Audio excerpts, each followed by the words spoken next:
As a building block in the self-reliant India story, JSPL succeeds when India grows. JSPL, contributing towards self-reliant India, humbly serving the nation.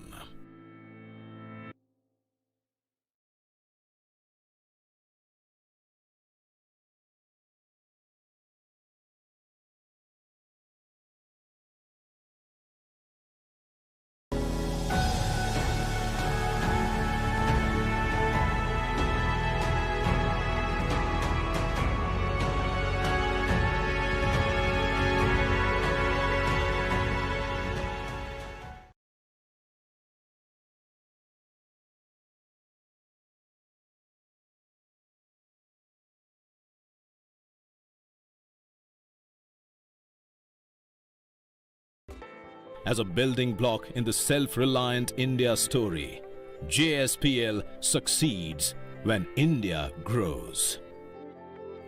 JSPL, contributing towards self-reliant India, humbly serving the nation.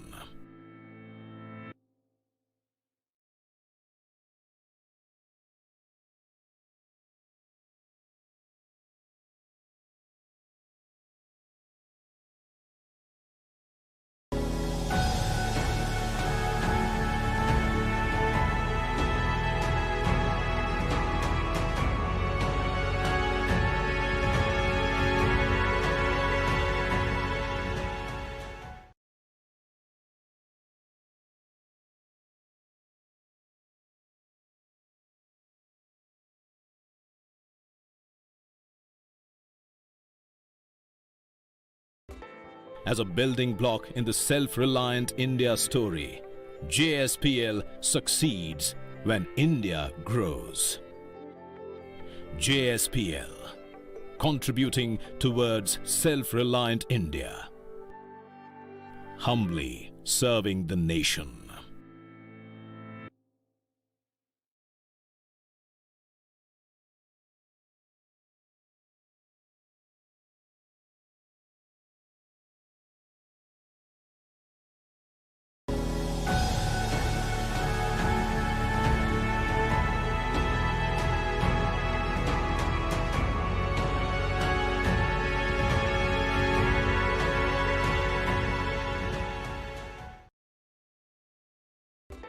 As a building block in the self-reliant India story, JSPL succeeds when India grows.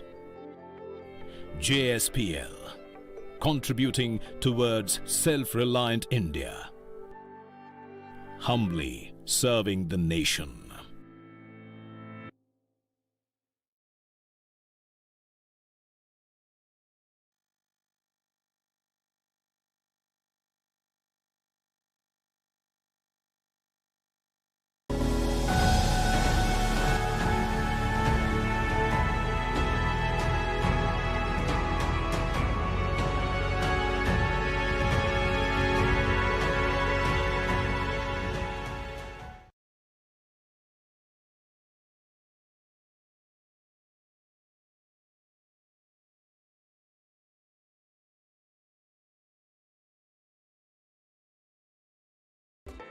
As a building block in the self-reliant India story, JSPL succeeds when India grows. JSPL, contributing towards self-reliant India, humbly serving the nation.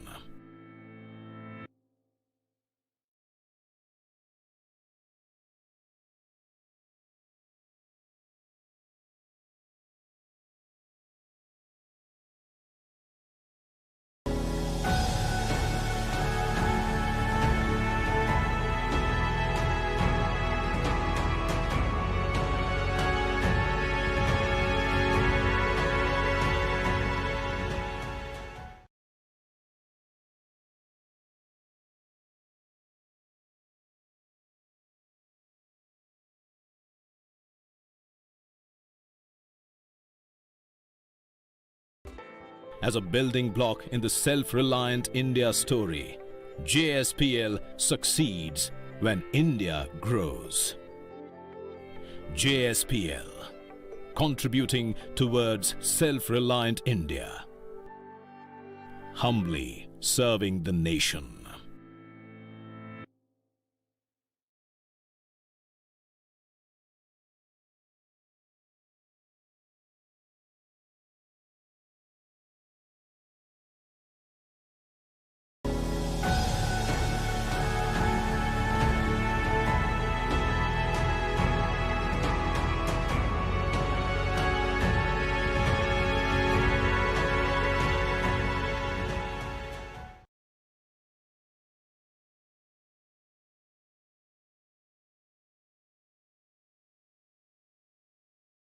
Please remain on the line.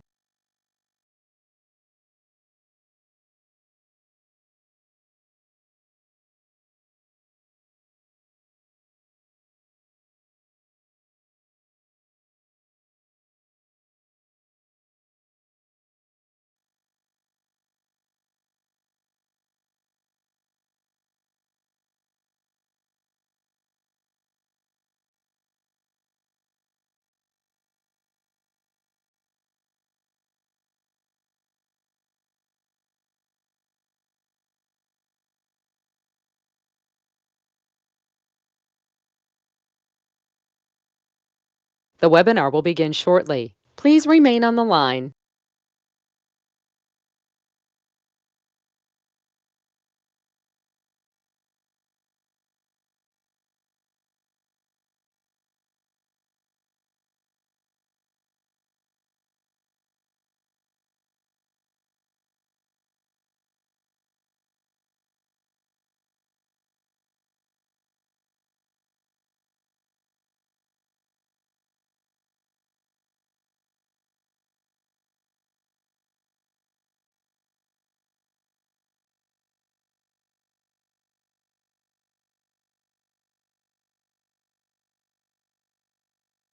The webinar will begin shortly. Please remain on the line.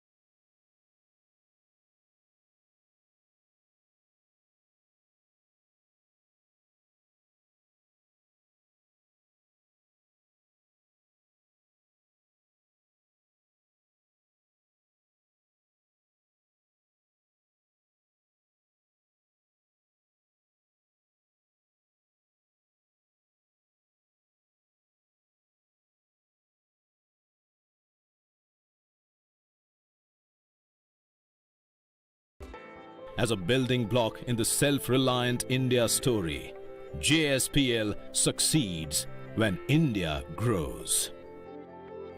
JSPL, contributing towards self-reliant India, humbly serving the nation.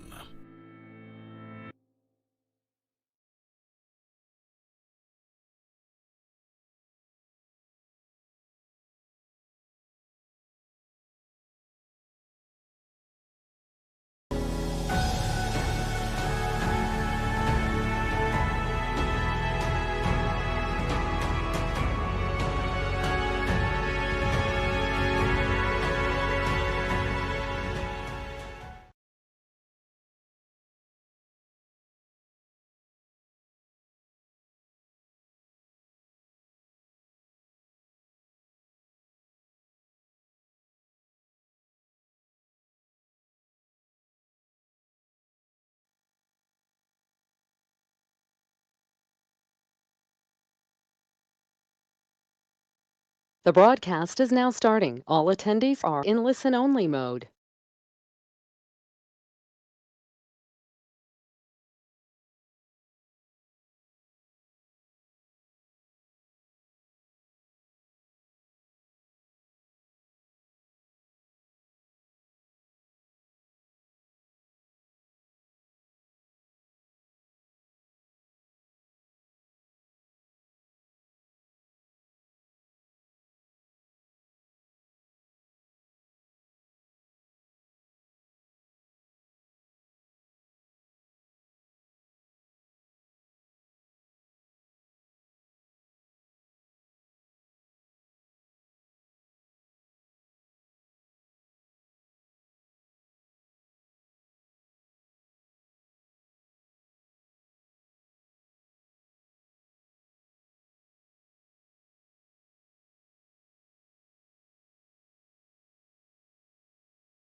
as a building block in the self-reliant India story.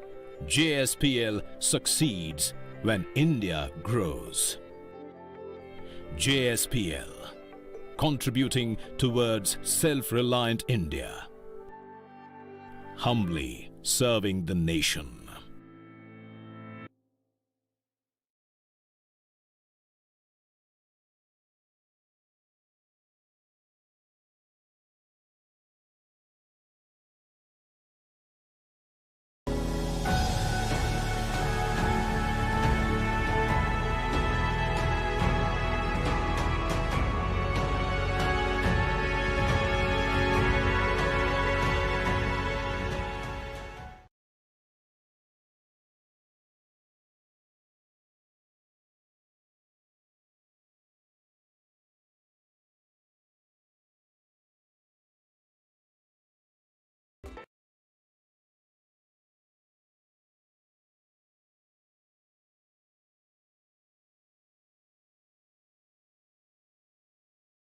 Clear?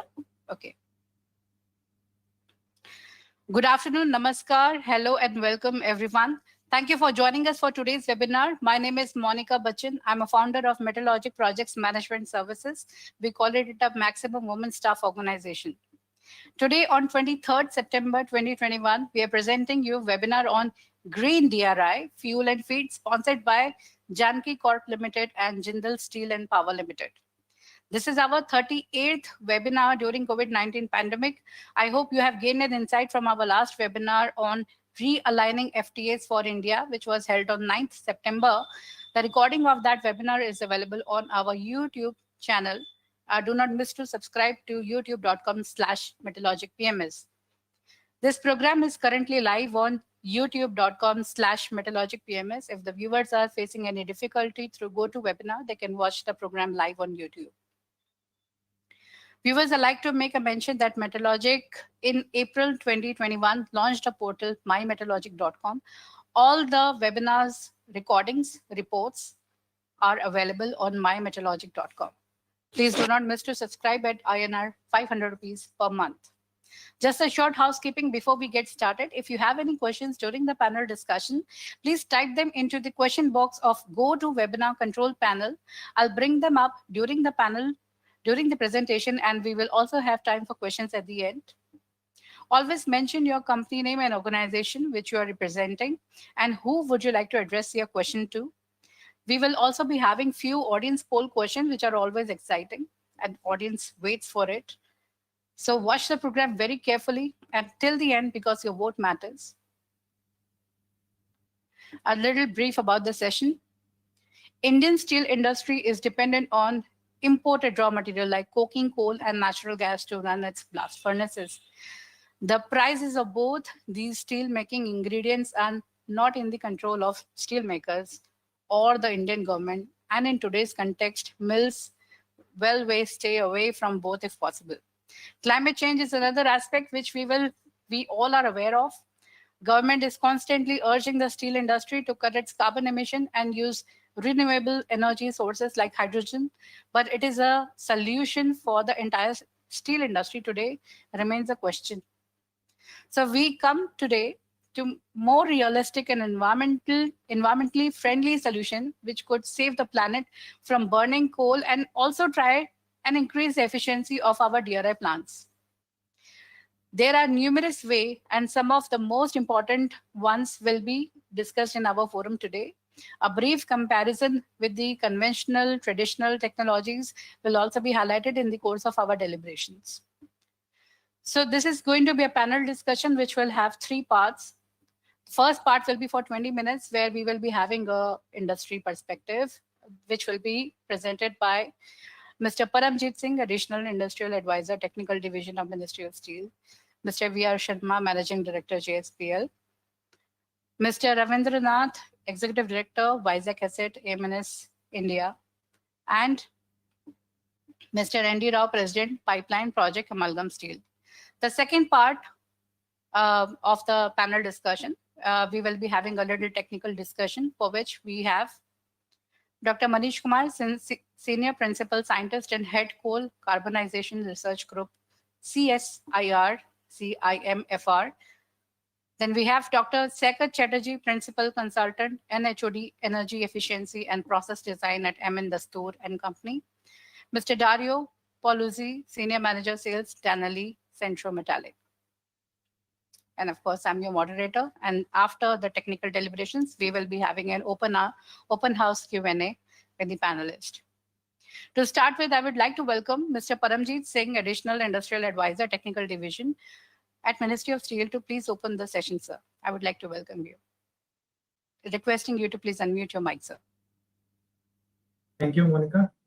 I think the webinar, what you have called that the clean DRI and fuel and heat, it is the need of the time that we need to focus on the technologies which are energy efficient. And as we are committed to the, you can say, Paris Agreement, we have to, you can say, reduce our GHG emission by 2030 by 35%. And the discussion what we are going to do today, that will, you can say, result of something that we can, which industry can adopt and you can say go for the energy efficiency and to make the environment safe for the public.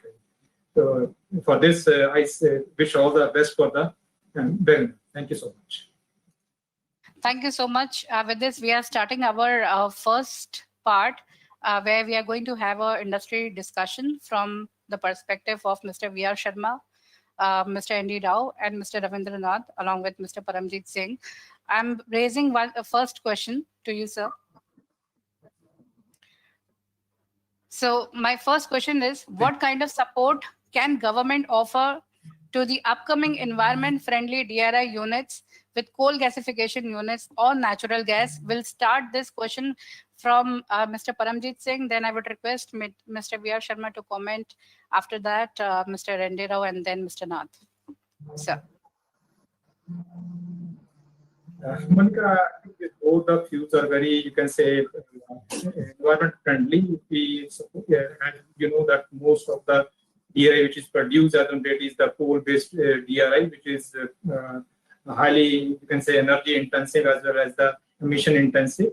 If both the fuels will be used, that will be less pollutive, and it will definitely, you can say, help India to meet the requirement to reduce the energy emission.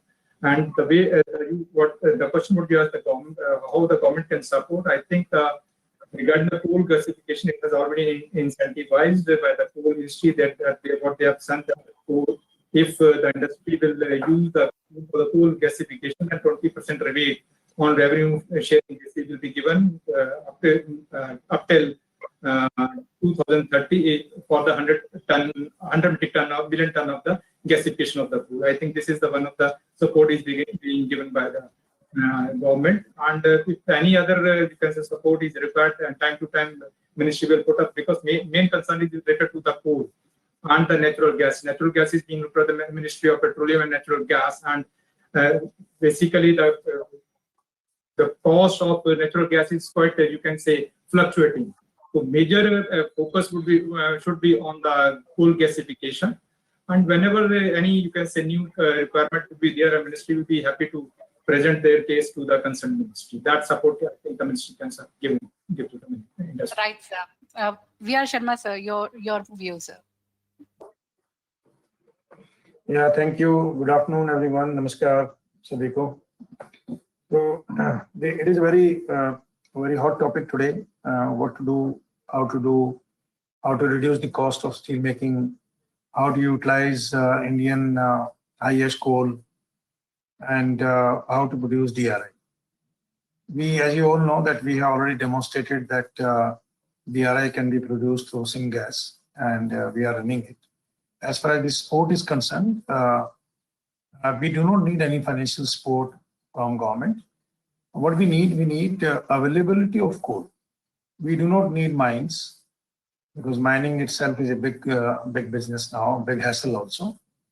So we expect that Coal India should provide coal of right quality, right grade, and at an affordable price. The affordable price means the price, if it is less than 50 paisa per megacal. That is the affordable price for the coal gasification units or syngas units. If that comes to the industry, then I'm sure all of these future plants and the existing plants will be successful. We are now buying coal from Coal India. The price is varying from 50 paisa per megacal to 70 paisa per megacal. But of late, in last 1 week time, the prices have gone up further. That is about 1 rupee per megacal.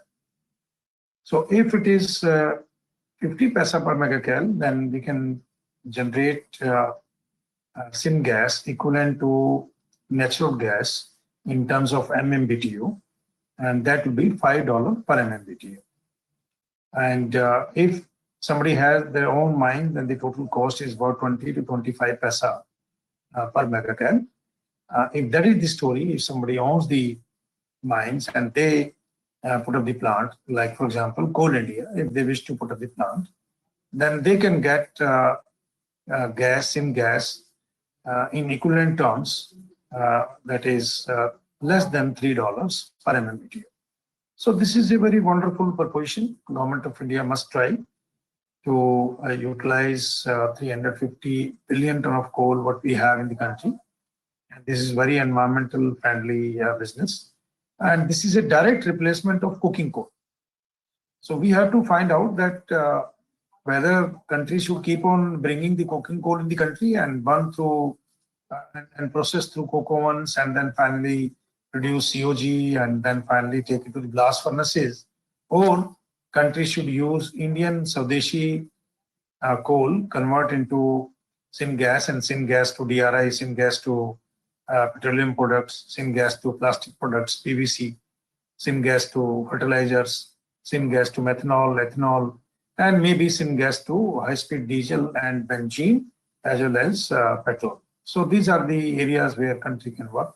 So only two sport: one, availability of coal at a price which can be definitely governed, monitored, or fixed, and number two, a overall yield that yes, these units should come and we must use 350 billion ton of coal, which is available in the country, so that in next 100 years we can use it. Though the chances are very remote that 100 years the world will allow us to use coal, because there is already a pressure on Government of India and also in the world that coal should not be used. But if the coal is not to be used, then why coking coal should be used? The question is here. So then Australia, Russia, Ukraine, Colombia, South Africa, America, they should stop coal mines today. Then only there is a solution, otherwise there is no solution. Thank you. Thank you so much, sir. So, ND Rao, sir, before I come to you, I am going to raise one poll question, if you allow me. Please. So, audience, the question is on your screen. Please see the question and start voting. Do you see a need to switch to more environmentally friendly DRI making technologies in India? Your options are very simple in yes or no. So the question is, do you see a need to switch to more environmentally friendly DRI making technologies in India? Please vote very, very quickly, and people watching on YouTube, please start commenting your answers in the comment section. Do you see a need to switch to more environmentally friendly DRI making technologies in India? Yes or no? So we have got the results.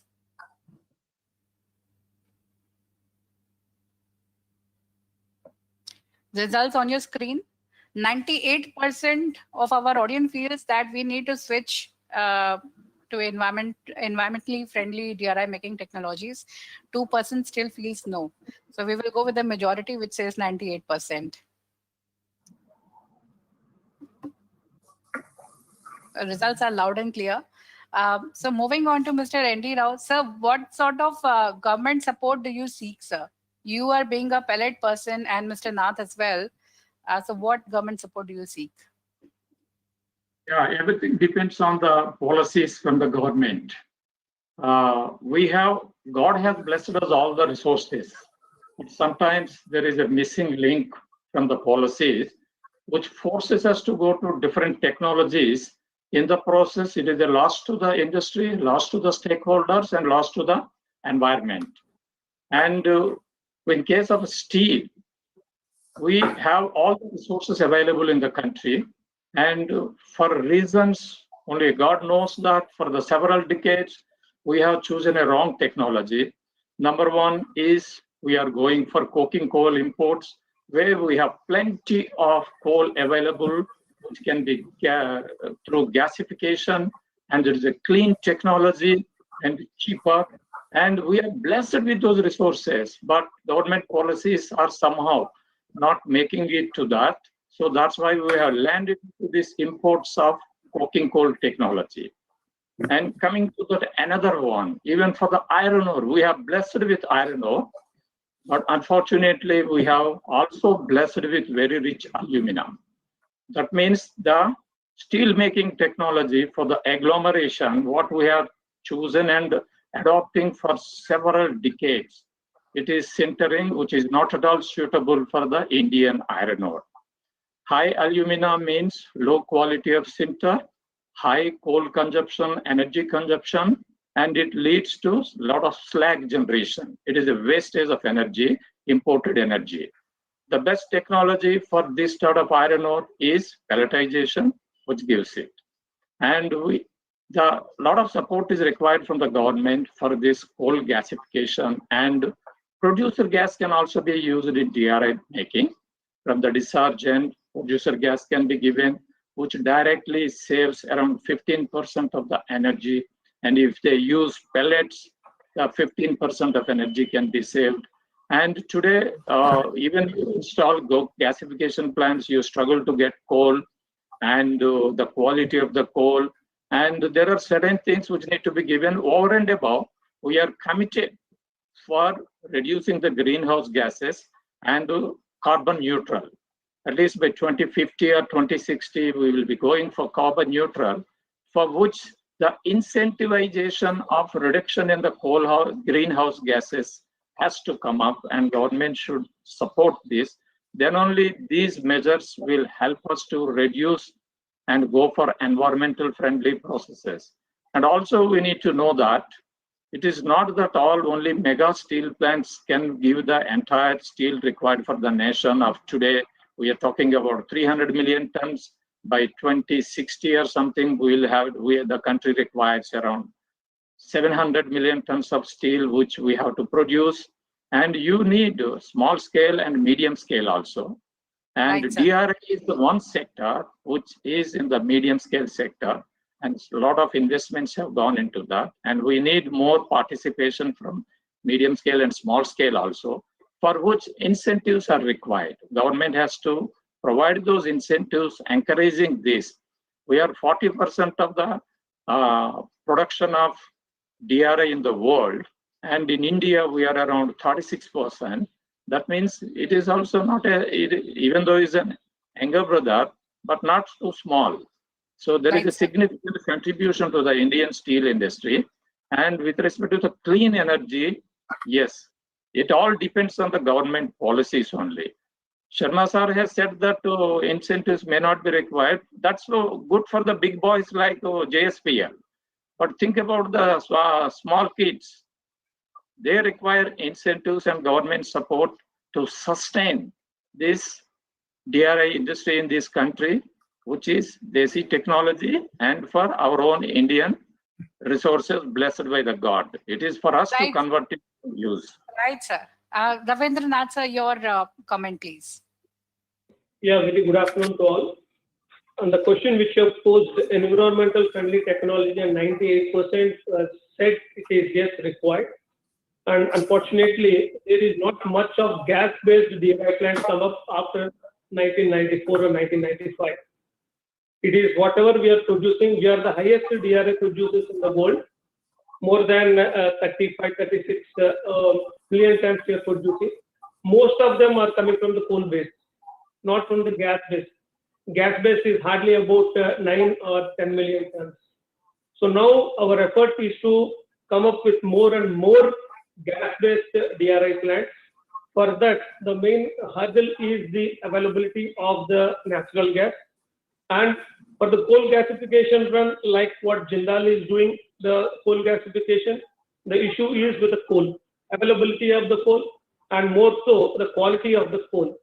So the more important is now from the government side that natural gas, we have stopped, AMNS has stopped the plant of the DRI modules for almost like 1-2 years because of non-availability of the natural gas. Now things are much better, but in the future we have to come up with more and more natural gas run DRI plants to reach the national steel policy of target of steel up to 300 million tons by 2030. But that pricing policy of the natural gas has to be more easier, and where people to go and operate or rather don't install more and more of DRI plants of natural gas and coal gasification. So that is what exactly it is required. And yes, what people said of 98% is right. We should go towards the environmental friendly technologies, and government support is very much required to even inspire their corporates to go towards that. Parmjeet sir, I hope you are making a note because we have received 3 different kind of feedbacks and expectation from the government. Coming on to the next question, we have Indian DRI units are quite small and operating at a small or medium scale basis. Would the adoption of new technologies lead to a cost disadvantage? Parmjeet sir, we will first have you, then Mr. V.R. Sharma, after that Mr. N.D. Rao, and then Mr. Nath. So, I think adoption of new technology will not be a cost disadvantage, because if you see that the metallization of the product, if you go for the gas-based reduction, the metallization of the product will increase, that yield will increase, total revenue will definitely. According to me, this will be a, you can say, advantage to them. And in addition to that, in future, maybe the environment ministry may have the stringent norm for the CO2 emission. If they go for the new technology or the gasification-based technology, the emission will be less. They will be, you can say, less restrictive to produce this DRI through new technology. This is what I. Thank you so much. Yes, sir, your view. Will it lead to a cost disadvantage to small and medium scale plants? You see, there are 2 issues in it. One is, up till now, the sponge iron industry was a small scale or cottage industry. There were kilns with 50 ton capacity, then 100 ton capacity, then 150, 200, 300, 350, 500, and now 600 tons. So people have also graduated, but the people, those who graduated, they are only very few. There are more than 350 kilns are working in the country. And put together, these companies, they employ more than 70,000 people. We have to see that what can we do for them. I agree with Mr. Rao. He told, yes, the financial support may be required to the people, those who are very small, or those who want to graduate from a particular level to a different level. But I tell you one thing, these small scale industry or medium scale industry will be facing a lot of difficulties in terms of CO2 emissions, pollutions, and environment. So better for the country, we have to see 2 aspects here. One is to see the industry, the small industry. The other, we have to see the country. What we should do, we should bring the investments in the sector of coal gasification. We should make syngas hubs through pipelines on the coal belt. Like, for example, in Odisha, where we are sitting on a coal reserve of 60 billion ton. That's the Talcher-Ramchandi belt. We in Odisha, that is in Odisha, in Chhattisgarh, we are sitting on a coal belt of more than 40 billion ton. You see, 100 billion ton in a vicinity of 200 to 300 kilometers. It's a big reserve available in the country. So what government of India should do, they should encourage and invite people, those who are interested in putting up the syngas manufacturing plant. The syngas manufacturing should be a separate business altogether. That yes, like we are doing, Mr. Adani is interested in spending or investing $20 billion for the clean hydrogen or green hydrogen. Mr. Ambani also interested, $20 billion. That is again hydrogen. It's very good. We should welcome. Where will they sell their hydrogen? That is also to be seen. Where will they sell their power? That is also to be seen. If that power is available to the steel industry in the eastern part of the country through the grids, that means we need a very transparent and very low cost grid connectivity.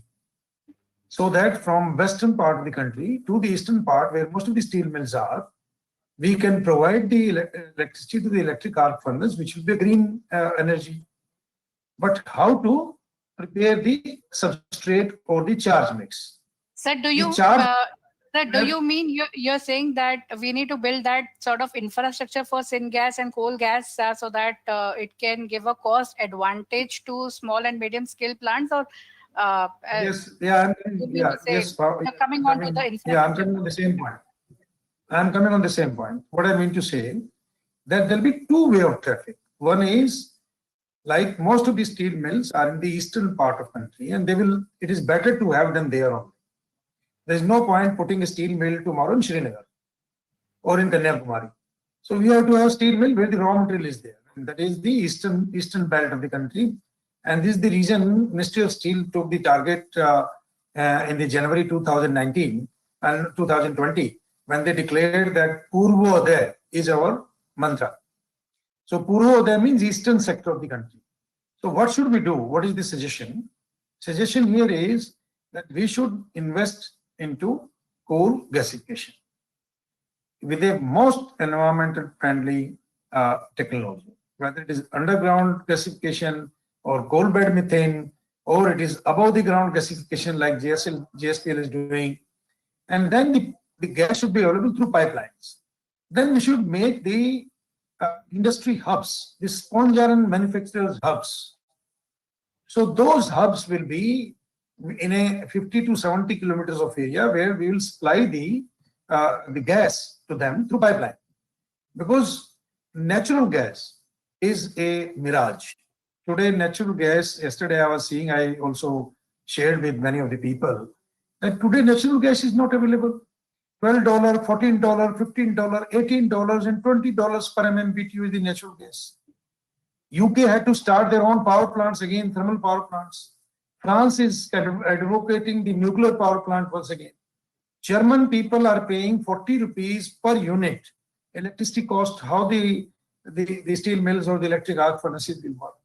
So the best thing for India is only two things. One, we should put up this syngas manufacturing plant on through commercial route.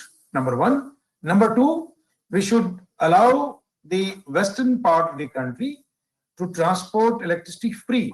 Free means at cost, but at the transmission losses and no other levies. Then the power can be made available at an affordable price to the electric arc furnaces. So produce DRI, produce HBI, and route it through the electric arc furnaces. Stop this coking coal business. Right, sir. Parmjeet sir, yes, sir. Parmjeet sir, correct me if I'm wrong.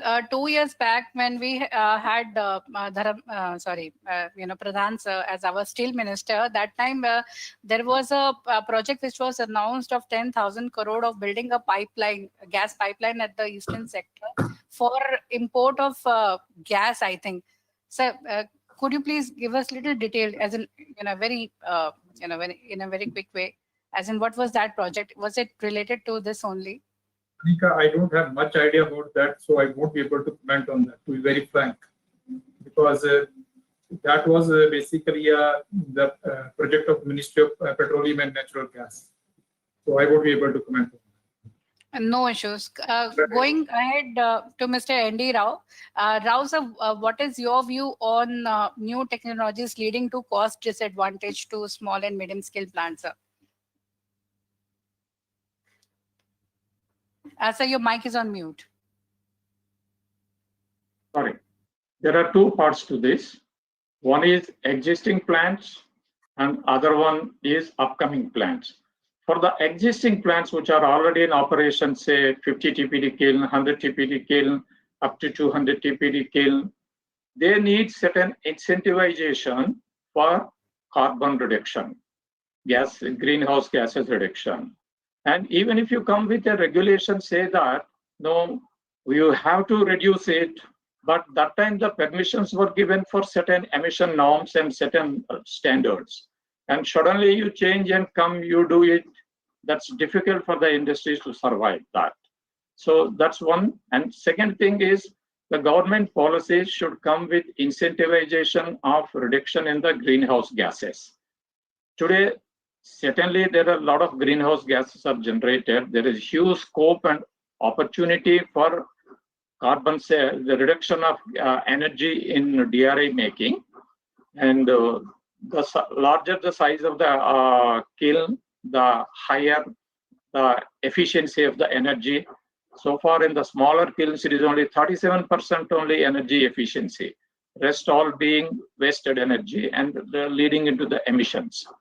So it depends a lot. When DRI is contributing almost 37% of the production in steel making in the country, there is a need for the government also to come up and support, and both have to be met.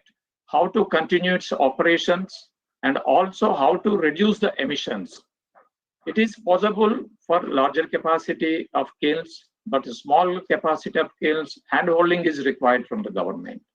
It is required, but it can happen provided the government's hand-holding is there. Right, sir. Mr. Nath, sir, your view.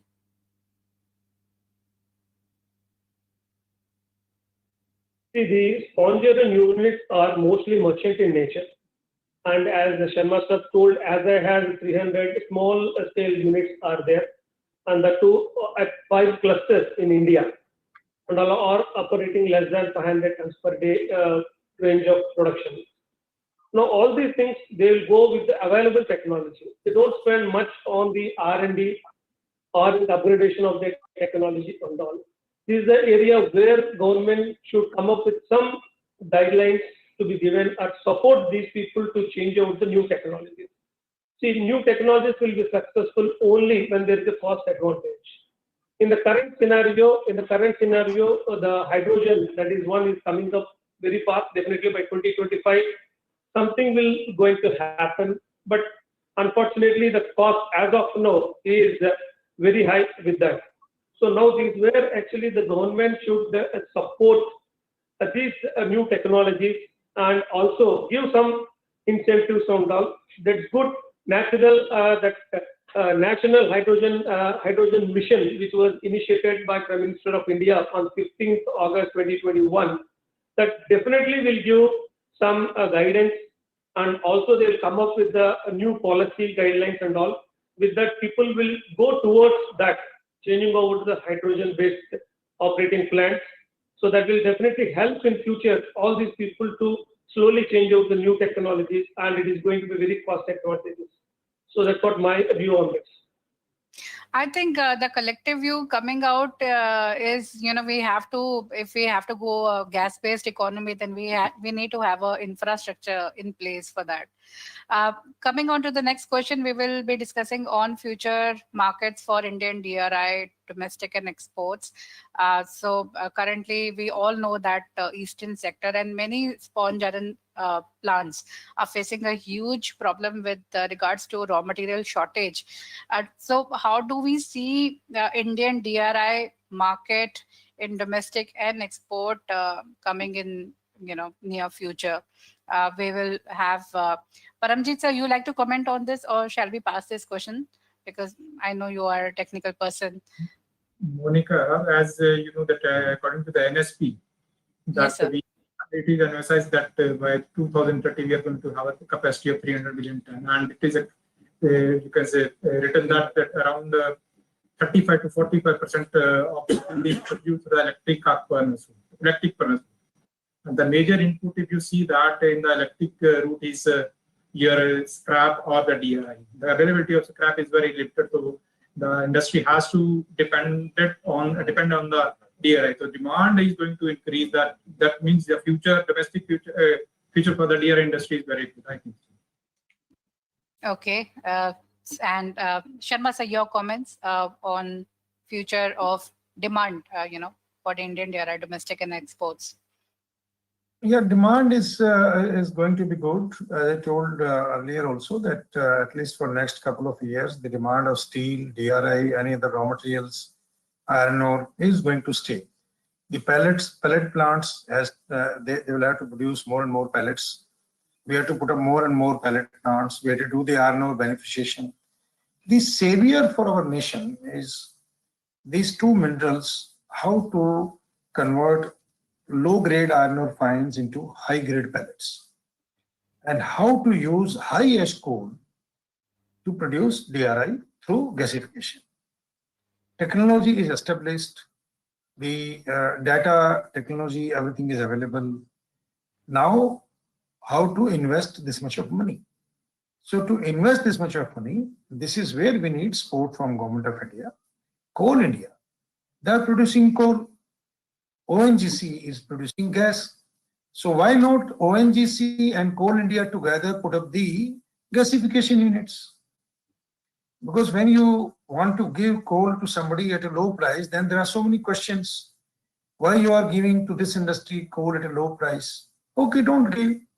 You please ask ONGC and ask Coal India to produce gas, syngas, and supply at $3, $4, $5 per MMBTU, not more than that. Or supply at the same price of NG, whichever is lower. Right, sir. If natural gas is lower, then supply at that price. If natural gas is higher, then supply at $5 per MMBTU. I'll tell you one more issue, burning issue. In last 1 week, Coal India had jacked up the prices from 50 paisa per megacal to 1 rupee 60 paisa per megacal for different mines and different grades. So how can the DRI people survive? Those who are in the 100 ton, 200 ton, or 300 ton, 500 ton kilns, rotary kilns, they cannot survive with this. So one side, Coal India wants to maintain the price parity with the international prices. On the other side, we feel that we should close the mines now. We should not. Coal is a bad commodity. Coal is a villain. The other side, we speak like that. So we, as Indian, we are not clear what we have to do. There is a pressure from Western countries, stop coal. Then we start working on some different subjects. When the Indian industry, they start consuming domestic coal, then price increases. Last year, Honorable Prime Minister advised and they requested each and every state and NTPC and the private consumers that use Indian coal. Okay, we all started using Indian coal. And there is a drastic reduction in the import of thermal coal. Now the coal prices have been jacked up because international prices of coal are up. So there is no consistent policy from government side also. So government will have to also act as a good supplier than as a capitalist. So today government is working, government companies are working as a capitalist. Yes, for their survival, maybe this is good, but you have to take a very holistic picture that what are we interested in? Are we interested in stopping the coal mines? Are we interested in stopping the CO2 generated from coal burning? Are we interested in hydrogen business? Are we interested in wind business? Are we interested in importing natural, 1 minute please. Are we interested in importing natural gas and then we will give to the industry? Impossible. Natural gas, please keep in record, will never be available to us in times to come. Even at $20 per MMBTU, $24 per MMBTU, mind my words, will not be available. Afghanistan people now talking TAPI, Turkmenistan, Afghanistan, Pakistan, India pipeline. The contract was signed by government at $12 per MMBTU. If I'm not wrong, you may correct me. And IPI, that is Iran, Pakistan, India. So this pipeline was supposed to come up to Bathinda, I think 15 years back. This has not come. So from where will bring the gas? Qatar? Qatar is a country whom they will give. Today they are loading the vessels and they are taking to the Europe because Europe is paying them $18 per MMBTU or more. Very difficult. We discussed one minute. Very interesting topic. Let me complete, please. We discussed with the government of Saudi Arabia and government of UAE and government of Qatar that we want to put up a plant there. You know what they ask? Okay, we'll give it $5, $5.50. $6. That is the story. Over. This my question, my speech is over. So you have raised two very critical questions, which I would like to take it in open house discussion. So please bear with me because we have to end the first session. So I would like to have comment from Mr. N.D. Rao and Mr. Nath on how do you see the future market for Indian DRI, domestic and exports? Mr. Rao. As very well explained by Sharma sir, the demand will be there, and the ratio of DRI route to the BOF route will always be there. Some 1/3 will always be there from this side, DRI route of the total steel production. And it will continue to be there even we go beyond 300 million tons to 400 or 500 million tons. This will be there because this is the most suitable technology for us because of the resources what we have available, the thermal coal.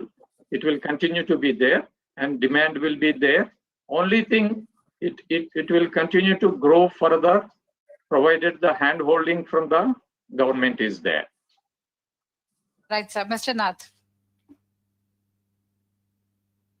The future DRI market is very shine and bright.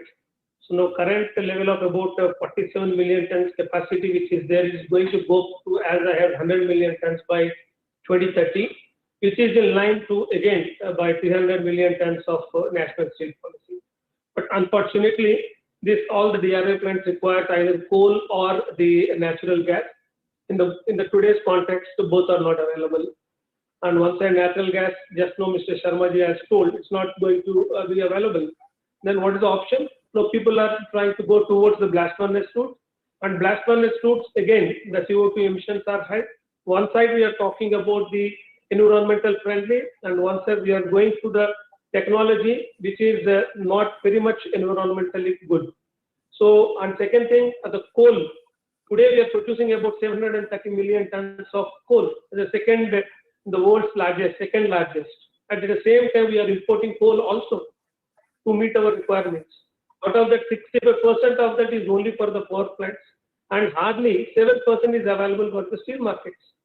So if this is the case, so though we are talking about going towards the 300 million tons and all, is possible only when the raw materials are made available. So like this iron ore is again a big topic. Like iron ore now though available at many places, they're of low quality. And again, we have to beneficiate those low quality iron to enrich its usage to the blast furnace and the DRI route. And there are a lot of other issues coming up with that with respect to the tailing land, tailing management, lands and all. So again, leading to the same, natural gas is not available, coal is not available, but we want to increase the capacity of DRI. Somewhere it's not sinking. So government has to really look into and step forward and resolve these issues. Thank you so much, Mr. Nath. Mr. Parmjeet sir has to leave for another meeting, and thank you so much, Parmjeet sir, for coming here and spending some time with us.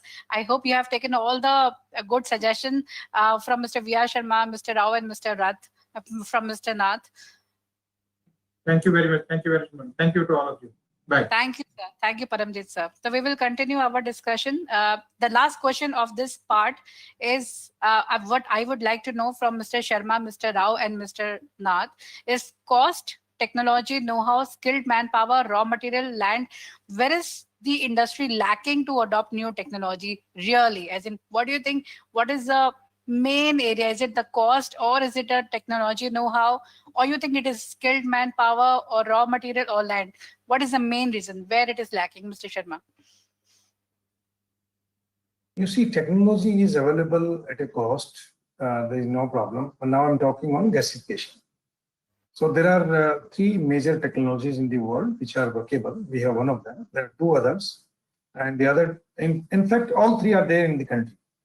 One technology we have, the other technology Reliance is having, and the third technology now Talcher is putting. So the technology is available. Number two, manpower is also available. We have the best of the best chemical engineers in this country. So there is no problem. What is missing?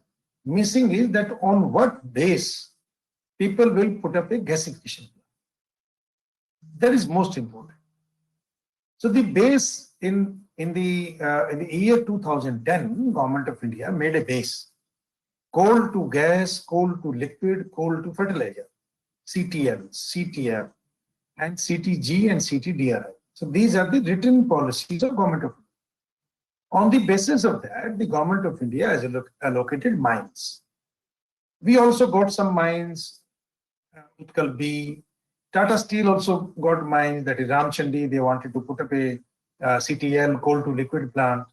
Many more people, they got the mines. SR got coal bed methane mines. And many other people, they got small and big mines. Unfortunately, okay, all these mines were withdrawn, cancelled, revoked. It's all right, no problem. The question here is whether a private company or an investor needs to earn money just for him or herself, or it is a national product. If it is a national product, then the product is called, the project should be called national project. When it is a national project, then there is no matter whether it is government project or private project. 80% of the money which comes to the private industry comes from the public money, that is from the banks. So then why all those facilities or mines or availability of coal cannot be given to the private players? Why did I ask that let Coal India and ONGC, they should join hands together so that they can supply syngas to the industry? Through pipe gas, they should make a long-term contract with the industry for 25 years, 30 years, 50 years. And the clause should be, if we cannot supply you syngas at the same price, we'll give natural gas. It's okay. Then see, overnight, we will find expression of interest putting DRI plants in this country based on assurance from government. So this assurance can only be given by government. This assurance cannot be given by any private sector. Are you trying to say there is a lack of commitment or maybe undecisiveness from the government side because of which industry is getting confused and not able to move ahead? Yeah, just 1 second. What is happening now? Industry is confused. One day, somebody speaks to us and tells that use hydrogen. Where to use hydrogen, nobody knows. How to use hydrogen, nobody knows. Where from the hydrogen will come, nobody knows. On the other day, people say green hydrogen. Third say no thermal power plant. It should be only the clean energy. I mean, from where this energy will? If today the price of electricity is 100 rupees per unit, will this country survive? Let us think very practically.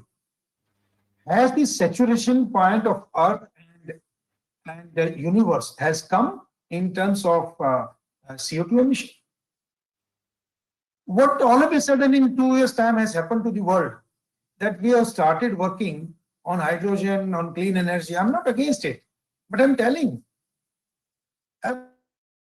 everybody is putting a blast furnace in this country.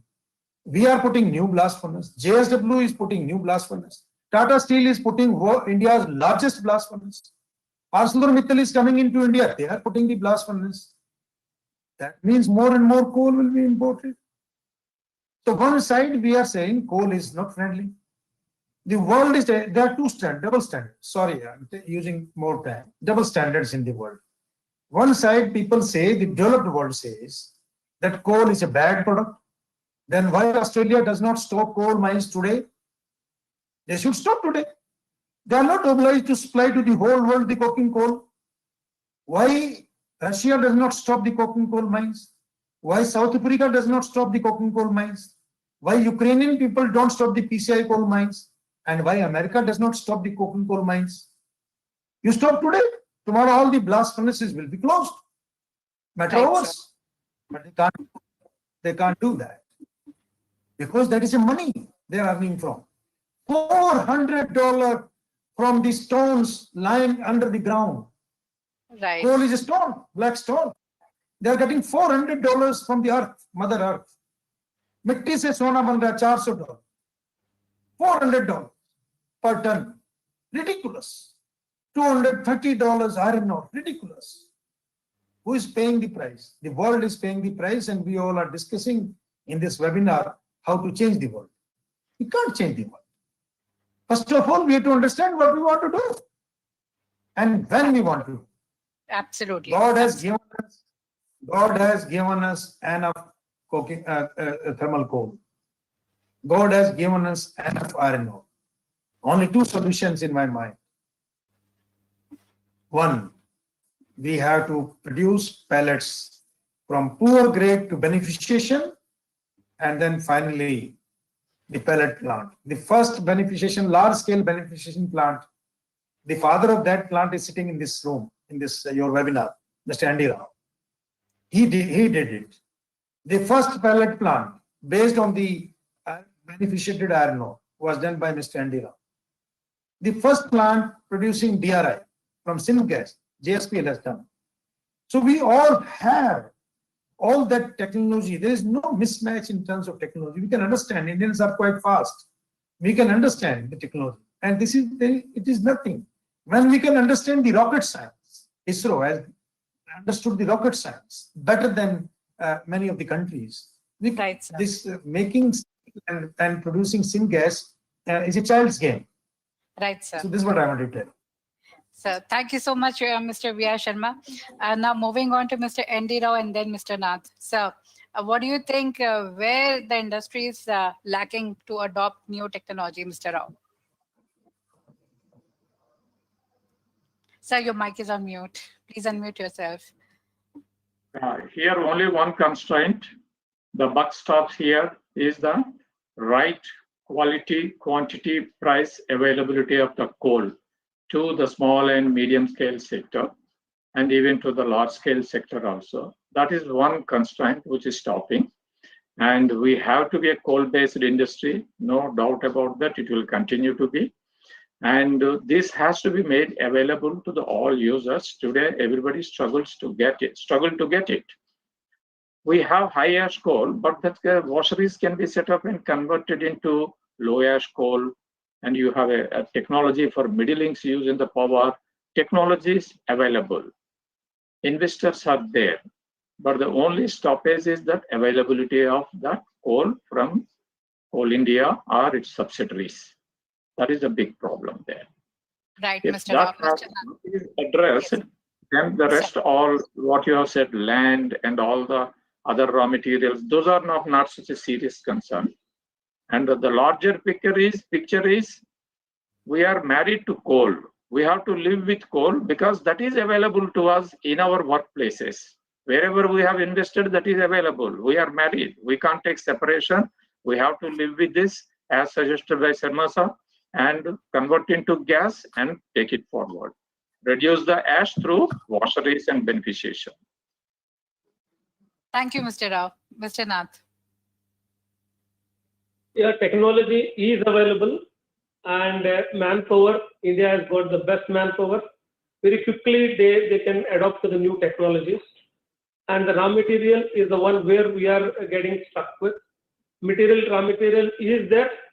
And see, when we have started our AMNS at Kirandul, the beneficiation plant of iron ore, we used to get a good material of 65. We have upgraded that to 66, 66.5. Now we are getting 62, 63. Now we are upgrading it to 66.5. Technology is there now. We know how to take it up from 62 to 66 and also from 65 to 66 or 67 also. The problem is whatever the material, the sales which comes out during the beneficiation process, but to keep those sales material, that land is required. That land, again, the tailing dams are required. Further, again, the government has to come forward and support these technologies. When industries are ready to even enhance the iron ore from 62 to 66, government also has to come forward and support. Yes, I will give the land, you please do now. Even that earlier the conventional tailing disposal, so now we have come up with the new technologies also, paste thickness. Now we have come up with the dry filtration. We also know, based on the safety and other things of the conventional tailing dams, we are also adapting to the new technologies. Again, we at EMNS have got the conventional, we have got the phase thickener, we are now coming with the dry filtration, and the tails filtration for the tails also. Technology point of view, no problem. Technical, no issue. The problem is with raw material and also the land for the tailing dam, especially for the iron ore beneficiation plants. Right, sir. Thank you, Mr. Nath. With this, we end the first part where we were discussing industry perspective. Now moving on to the technical perspective, we have Dr. Manish Kumar, Dr. Saikat Chatterjee, and Mr. Dario. But before that, I would like to raise one poll question. Audience question on your screen, please start voting. The question is, coal gasification, is it a viable solution for the future? Your answers are very simple choices, yes and no. Coal gasification, is it a viable solution for the future? Please vote very, very quickly. People watching on YouTube, please comment. Tell us about your answer in the comment section of YouTube. Do you think coal gasification is a viable solution for the future? So we have got the answers. Answer on your screen. 84% feels yes, 16% feels no. So we will go with the majority. 84% of our audience feels yes. Coal gasification is a future and it is viable solution for the future for DRI making.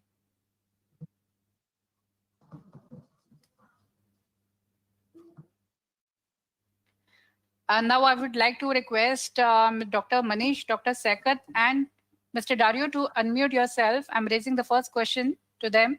The question is, Indian DRI is seen as a future of steel making with combination of electric arc furnace units. How do you see the technology upgrade requirement in this area? First, we will have it from Dr. Saikat, then Dr. Manish, and then Dario. Well, thanks, Monica, and good afternoon, everyone.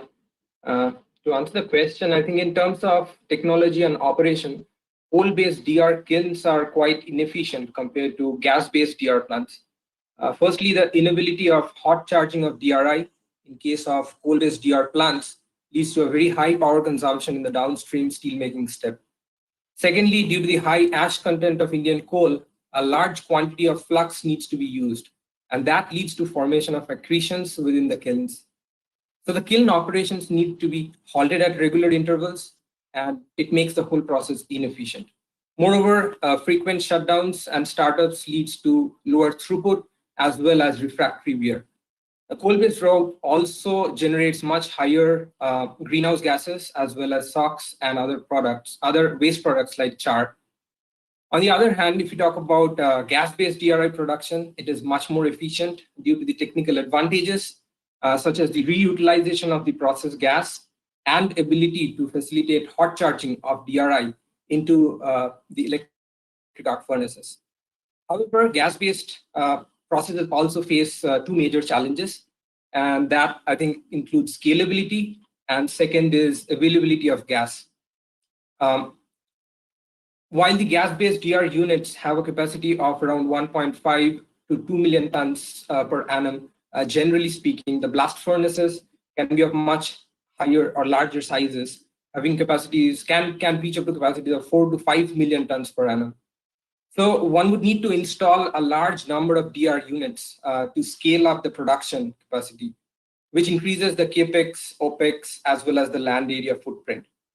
Keeping aside scalability, the greatest challenge is availability of the right reductant and or fuel. And as it has been discussed, we are well aware that India is not rich in natural gas. And that is the reason why most of the Indian gas-based DR plants are starving. So we need to explore the possibility of using alternatives like syngas as well as hydrogen in the future that can be substitutes of natural gas. India, being a country with enormous availability of coal, has an excellent opportunity to use this low-cost resource for production of large volumes of syngas in an environmentally sustainable manner if it is coupled with the right carbon capture, utilization, and storage pathway. So it is critical to organize the available technologies of coal gasification and carbon capture to best utilize the indigenous resources for production of DRI in India. So if I want to summarize, we need technology upgrades mainly in 3 areas. One is scalability, reliability, as well as availability of gas. Thank you, Dr. Saikat. Dr. Manish, your view, sir. Please unmute yourself. Thank you, Monica, for giving me this opportunity. So this is the question that Indian DRI, India should convert itself into DRI, mostly production of steel through DRI route. So I think the discussion what we are having since 3 o'clock, it's pertinent that India should convert itself for steel making through DRI. So currently about 47.84 million ton is being produced through DRI route, and out of that 80% is through coal only. So the problem is what Mr. Sharma was telling, the technology available. JSPL is already running coal gasification plant and DRI through gas. And we all know that India is very rich in coal. Then what is the problem? The problem is that we are not having the technology to utilize our own coal for gasification. That is the thing. So if we can have a technology, because the technology what JSPL is having, I think it is of a little bit of lower as. We can use a little bit in Lurgi. We can use a little bit lower as of coal. So if we can have a technology in which we can use our own indigenous coal for gasification, the total pros and cons are only due to availability of the technology of gasification.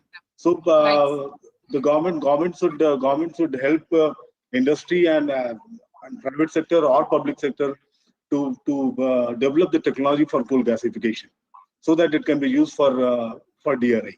Gas-based DRI may be increased, because coal-based DRI has got many uncertainties and many waste and very polluting. Now the second thing what we should consider, if we are going to use DRI or we are going to increase the production of the steel through DRI route, it is ultimately going to be produced through electric arc furnace. So it is another challenge what we are not discussing right now.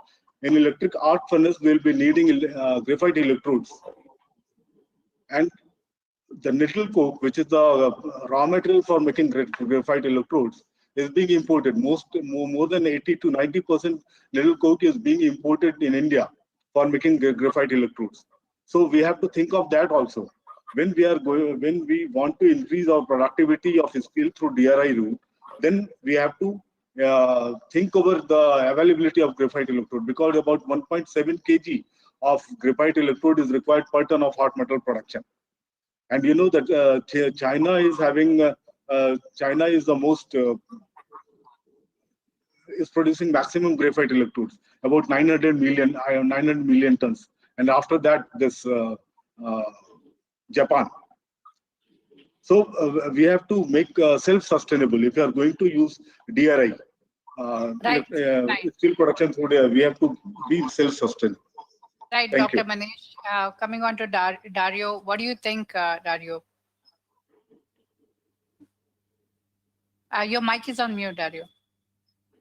Monica, in my view, the technology required. Yeah, I'm unmuted. Can you hear me? Yes, I can hear you. Can you hear me? Okay.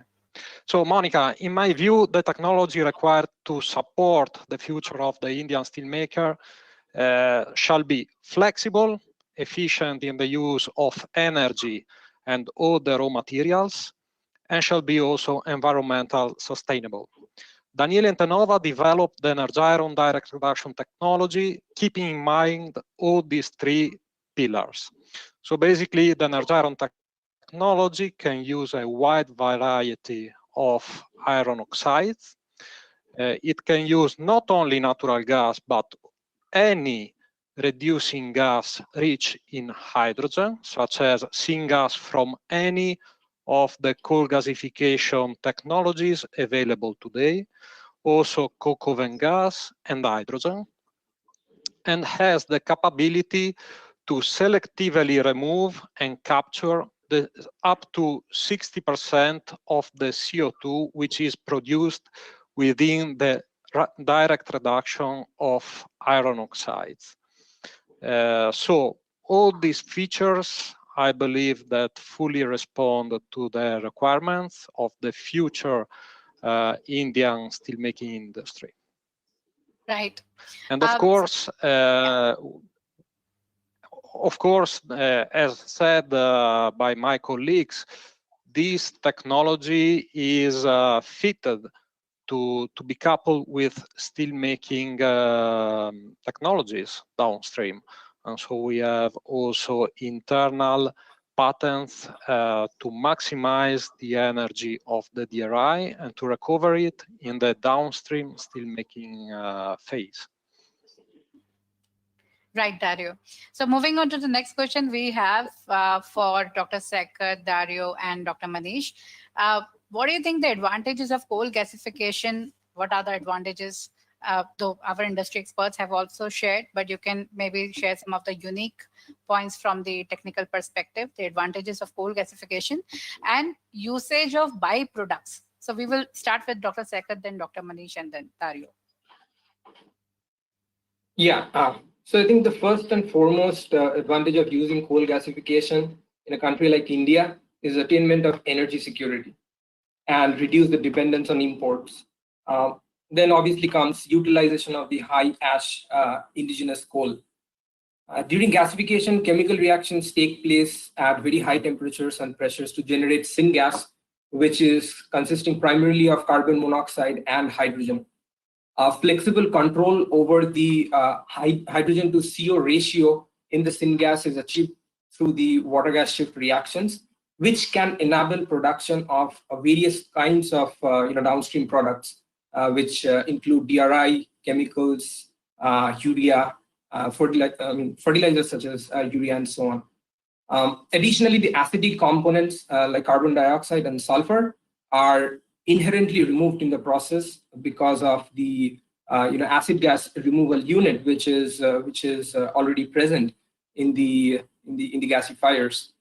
But what is important here, in the current scenario, is to understand the differences between the different types of gasifiers and their applicability to Indian coal. So gasifiers, as we know, can be categorized into entrained flow, fixed bed, and fluidized bed. In India, G9 to G14 grade coal, having a weighted average ash content of almost 40%, is predominant with a share of almost 70% of the total non-coking coal reserves. The high ash Indian coal have very high ash flow temperature, which is around 1500 to 1600 degrees centigrade, and high viscosity. Since the entrained flow gasifiers are slagging gasifiers, operating with high ash Indian coal necessitates extremely high temperatures and flux consumption. High temperature also requires excess oxygen and steam, and that leads to decrease in refractory life. Other gasification technologies like fixed bed and fluidized bed are designed to operate at higher ash contents in the feed material. For example, Sasolburg in South Africa has been operating for more than 50 years with high ash coal sources. All right, and it has high ash flow temperature, and it is used for production of coal to chemicals. Similarly, Dakota Gasification Company has been operating on low-quality lignite coals for conversion of coal to chemicals. Several fluidized bed gasifiers are in operation in China, and as we know, the coal quality is quite similar to that of India. Further, as the fixed bed and fluidized bed gasifiers are non-slagging gasifiers, they operate quite well below the ash flow temperature of the Indian coals, and flux addition is also not required. So it looks like the fixed bed and fluidized bed gasifiers are more suitable for utilization of Indian coals for generation of syngas, which can serve as alternatives to natural gas for DRI production. Right. Yeah, Dr. Manish. Dr. Manish. So unmute yourself, sir. As told by Dr. Saikat, there's coal gasification and many advantages. So you can basically Indian highest coal is best suited for fluidized bed gasification. So, but there is no we don't have technology for fluidized bed gasification. So we at CIMFR initially started our study with a 20 kg pilot scale oven, pilot scale gasification plant, which was initially electrically heated. And then we have just developed a 1.5 ton per day coal gasification, fluidized bed coal gasification plant, so that we can have syngas for further parish applications.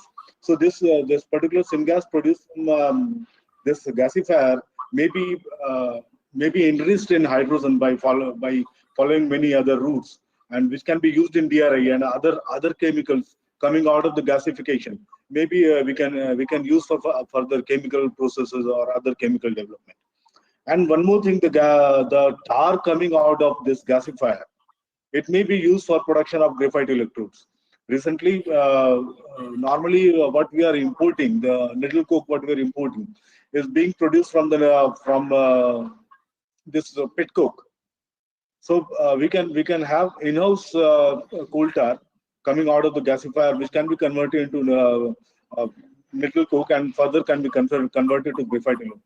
So the overall hue and cry is for utilization of indigenous resources, indigenous technology for making Atmanirbhar Bharat. Because you see, the DRI earlier also the DRI was through gas-based food. Why we have started this hue and cry? This is only to use indigenous coal resources. This is only to reduce the import, so that we can use at CIMFR we have started gasification mapping of various coal resources available indigenously. Like in ECL area, we have started mapping whether that coal can be gasified or not, and what are the pros and cons for making those using those coal for gasification. So I think we can develop indigenous technology for gasification of indigenous coal. So it's a one usage of byproduct of coal gasification. That's what I told you. That's what I told you. You can have various value-added products from out of coal through gasification route. Like Dr. Saikat told that you can convert it to ammonia. You can convert it to fertilizers. So these are the value-added products which we make from coal gasification route. And ultimately, that gasification hydrogen can be used for DRI. Right, sir. That is Dario. Okay, thank you. Mr. Dario. Well, to be competitive on a global market, you shall take advantage of what is locally available at the cheapest price. And this is the reason I believe that coal gasification is and will be very important for the Indian steel market. As said, the technology, the direct technology capable to use any syngas coming from coal gasifiers is already available. It's Energiron. We can easily couple this kind of technology with any coal gasifier. We just need a ratio between hydrogen and carbon monoxide at least of 1.5, which can be easily achieved by means of a shifter. And this syngas can be used also as a mixture with other reducing sources. So the technology is there. It's just a matter of getting the best and most cost-effective mixture of all raw inputs to produce any quality of steel grade. Right. So my next question is, but before I raise the next question, I would like to raise one poll question. Audience, the question is on your screen. Just 1 second. Yeah. So the question is, would feeding better quality iron ore lump or pellets in DRI help in reducing energy consumption? Would feeding better quality iron ore lumps or pellets in DRI help in reducing energy consumption? Your options are simple, either yes or no. Please answer very, very quickly. People watching on YouTube, please post your answer in the comment section of YouTube. And again, I will repeat, our YouTube channel is youtube.com/Metalogic PMS. In case anyone finding it difficult to watch the program through GoToWebinar can watch the program on YouTube. But feeding better quality iron ore lumps pellet in DRI help in reducing energy consumption. Okay, so we have got the answers. Answer on your screen. 94% feels yes, while 6% feels no. So 94% feel that feeding better quality iron ore lump or pellets in DRI actually reduces energy consumption.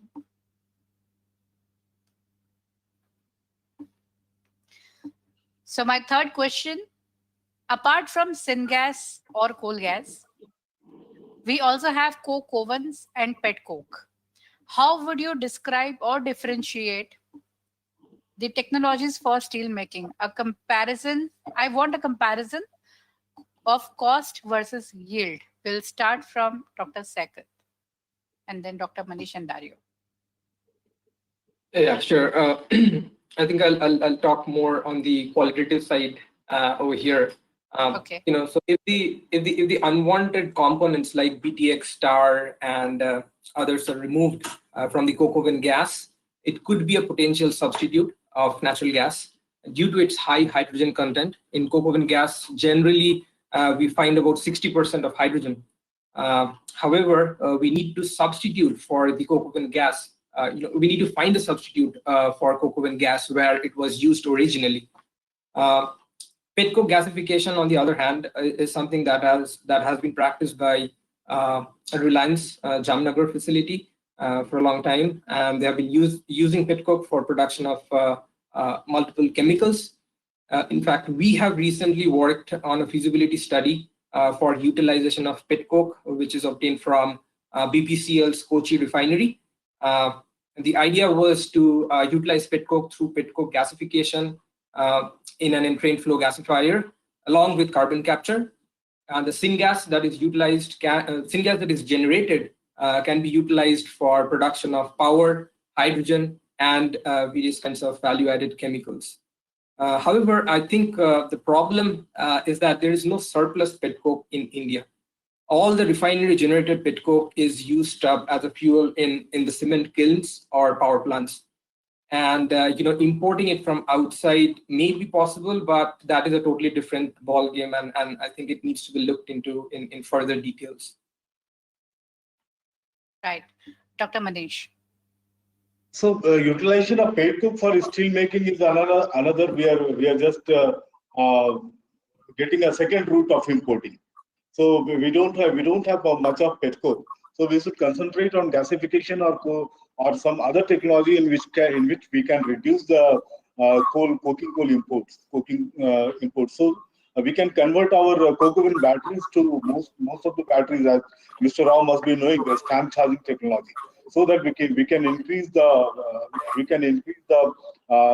non-coking coal or inferior grade coking coal, indigenously available inferior grade coking coal for coke making for steel making. So I think we should concentrate on that, and again I'll tell that out of the coal tar which we get out of during coke making, it may be utilized for various purposes, for graphite electrode making, for chemicals, various chemicals making. So I think this route we can blend more and more of Indian non-coking coal or indigenous this low or medium prime coking coal for coke making, so that we can get the import reduced, coking coal import reduced. That is the thing. Right, sir. Mr. Dario, your view, please. Well, I fully agree with my colleagues. Coke oven gas can be used raw as fuel for the burners of process gas heater, which is a main component of the Energiron process. Anyhow, typically it requires a sort of pre-treatment to withstand with quality requirements for its use in the Energeron DRP as a reducing agent. We have certain quality values which should be respected in terms of heavy hydrocarbon content, total sulfur compounds, nitrogen and oxygen. But again, this is a very valuable agent which can be used in the proper mix in order to optimize the receipt of energy and raw material inputs typical for each kind plant located in India. Right, Dario. So the next question which I have there, I will seek comments from Mr. Nath and Mr. Rao as well. So the question is, iron ore pelletization for DRI plants, advances which we need and need for efficiency building. What is your view, Mr. Rao and Mr. Nath, and then we will move on to other panelists. Iron ore pelletization, sir, for DRI plants. Yes, it has been very well established over the last 2 decades that pellets are the best feed over the ore, lump ore, with respect to several cost benefit and energy benefits. Straight away, the energy itself is going to be saved by 15%, and a 100 TPD kiln, if they use pellets over the lump ore, they annually save, with respect to the coal savings only, around 3.2 crore rupees. I'm just giving for 100 TPD kiln if they use the pellets. And this is something called, it's a green technology. If you compare with this pelletization with sintering, I'm a little bit deviating, the pellet industry emission levels are 50% lower than the sinter plants. Sinter technology. That is a huge number. Yeah, that's a huge number. I'm quoting these figures from US EPA, not any figures from here. So it's well-established figures, and pellet has been proved in multiple benefits in iron DRI making, be it the availability, be it the productivity of the kiln, be it the energy efficiencies. You in all perspectives, pellet is the best feed for DRI, and it is also the best feed for, I'm a little bit deviating, for iron making also, comparing to sinter. Our sinter is disaster for making iron ore, but unfortunately we are married to this for unknown reasons. And 62% Fe you feed and you get in sinter Fe of 57 or 56 or 55.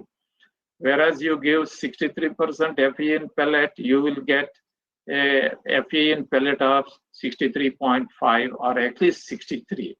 You need some flexes, but not that much.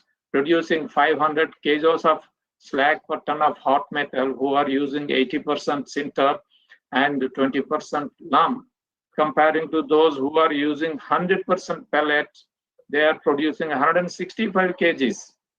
165 kg slag rate. You look at how much coke energy we are wasting, and the blast furnace productivity.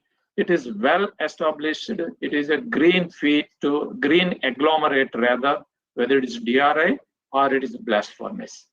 Thank you, Mr. Rao. Not your view, sir. So, yeah, just 2 decades back, nobody knows what is pelletization is. So all the slimes and the fines are dumped in the mines, and the technology is evolved. And now, you see, in 2010, the pellet capacity is hardly about 20 million tons, and today it has crossed 100 million tons. Now people understood well, especially the blast furnace people, how advantage is the pellets we use in the blast furnace to get the productivity up. For the DRI, we at AMNS are the first to install the gas-based DRI plant in Hazira way back in 1991, and now we have put almost like 6 modules, and the mega modules are also there. That mega modules we could be able to run well only because of the pellets.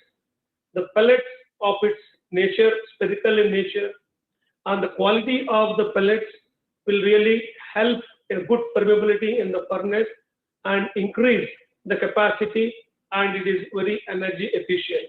On the other side, sinter, it is good, as Mr. Rao said, yes, we are married to that, no other option, but going forward, even the because of the quality of iron ore which is reducing year on year, the only option even for the blast furnace to use more and more pellets and then get into the higher productivity, and rather the higher steel productions can be achieved only with more usage of pellets in the blast furnaces. Right, sir. So Dr. Manish has to go, but sir, before you go, we would like to have your view. Yes, that's what I'm saying, that iron ore pelletization of iron ore in DRI process increases the energy efficiency. That's as told by Mr. Andy Rao. So during mining, we have to take care whether we can use the fines. And after my only suggestion is to all the DRI plants that after making DRI, whatever the iron bearing dust we get after DRI, it should be used in Centro plant. How the sintering is a relatively less energy efficient process than DRI, but the iron bearing dust which is coming out of the DRI, it may be used only in Centro plant. So this advancement in technology what we can do for production of iron from DRI. That's why.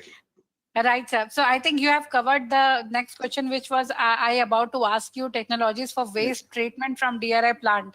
So that was one of the part which you have already covered. And one more thing, what we can have in coal-based DRI, whatever coal we get after reduction, that is however it is less in VM, but it has got carbon material. That coal can be used for fluidized bed combustion for energy generation or steam generation. That is also the thing that we can do. Right, sir. Thank you so much, Dr. Manish, for being with us. And we would like to see you again in our next program, whenever we do such kind of programs. Okay. You're free to go now. And thank you to all the panelists. Yeah. Thank you. So, Mr. Dario, we'd like to have your view also on this pelletization. You think it is for DRI plants? Yeah, Dario. Well, for sure, iron oxide pellet is the best feed material for direct reduction plants. The quality, the chemistry of the pellets may vary from source to source, but this is mostly impacting the downstream steelmaking process, not so much the direct reduction process.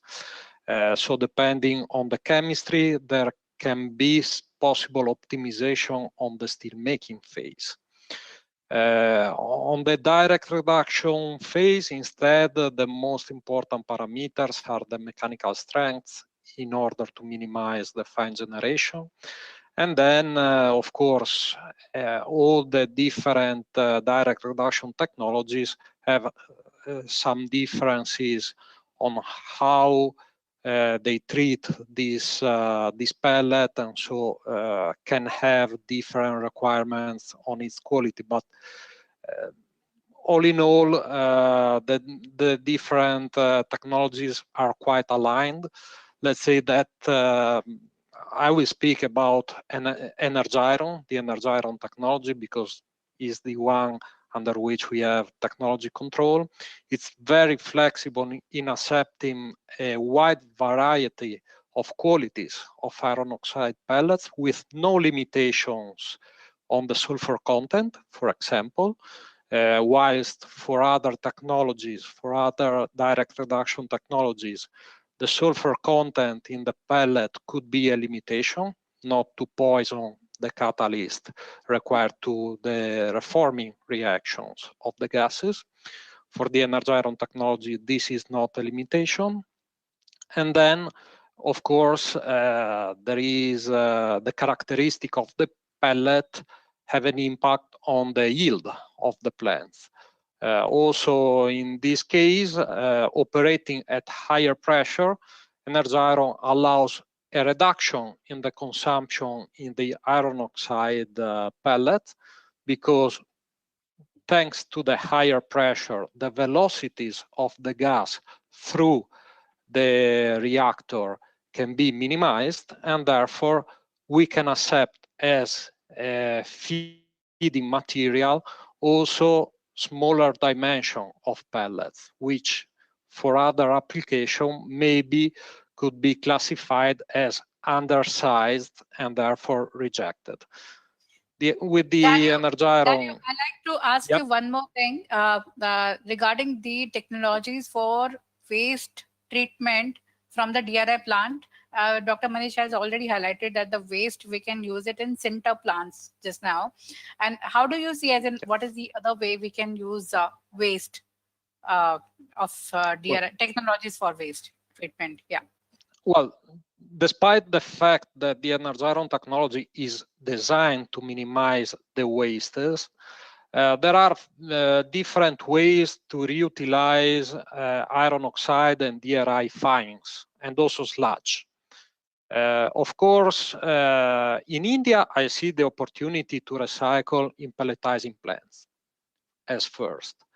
If the logistics do not allow this or do not make this opportunity economically viable, in Danieli, we developed a new product, which is basically a briquetting system to cold briquetting iron oxide fines, DRI fines, and sludge from water treatment plant, bind all these materials with carbon in a proper receipt, and in this way we are producing self-briquetting, self-reducing briquettes, which can directly used in electrical furnaces.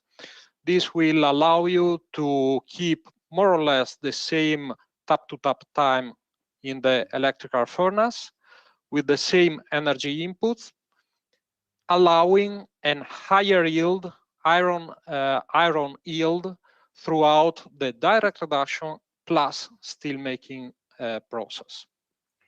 I would like to raise the same question with Mr. Nath also, because you are a techno-commercial person. So on the technologies for waste treatment, if you like to, tell us something on this. See, waste is not waste if it is converted into a useful resource. So especially if you talk about the DRI modules, the gas-based module which we are currently operating, so whatever DRI fines we are generating there, we are getting it back to our pelletization plants and we are using it here. So if you talk about the coal-based DRI modules, see, whatever nowadays, because of the usage of good iron content, either CLO or the pellets in the coal-based modules, now the efficiency has improved. Earlier they used to stop for every 50 days or 60 days once to remove the accretion. Now they are able to operate continuously for more than 250 to 300 days also.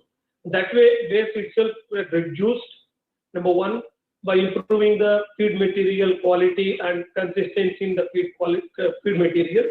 And even if it comes after 300 days also, that accretion has got a very good market. It is a sellable product. And the refractory, yes, it is also a sellable product. And whatever dust which comes out either in the DRI or coal base or the gas base can be used back in the pelletization plants. So theoretically, it is a zero waste.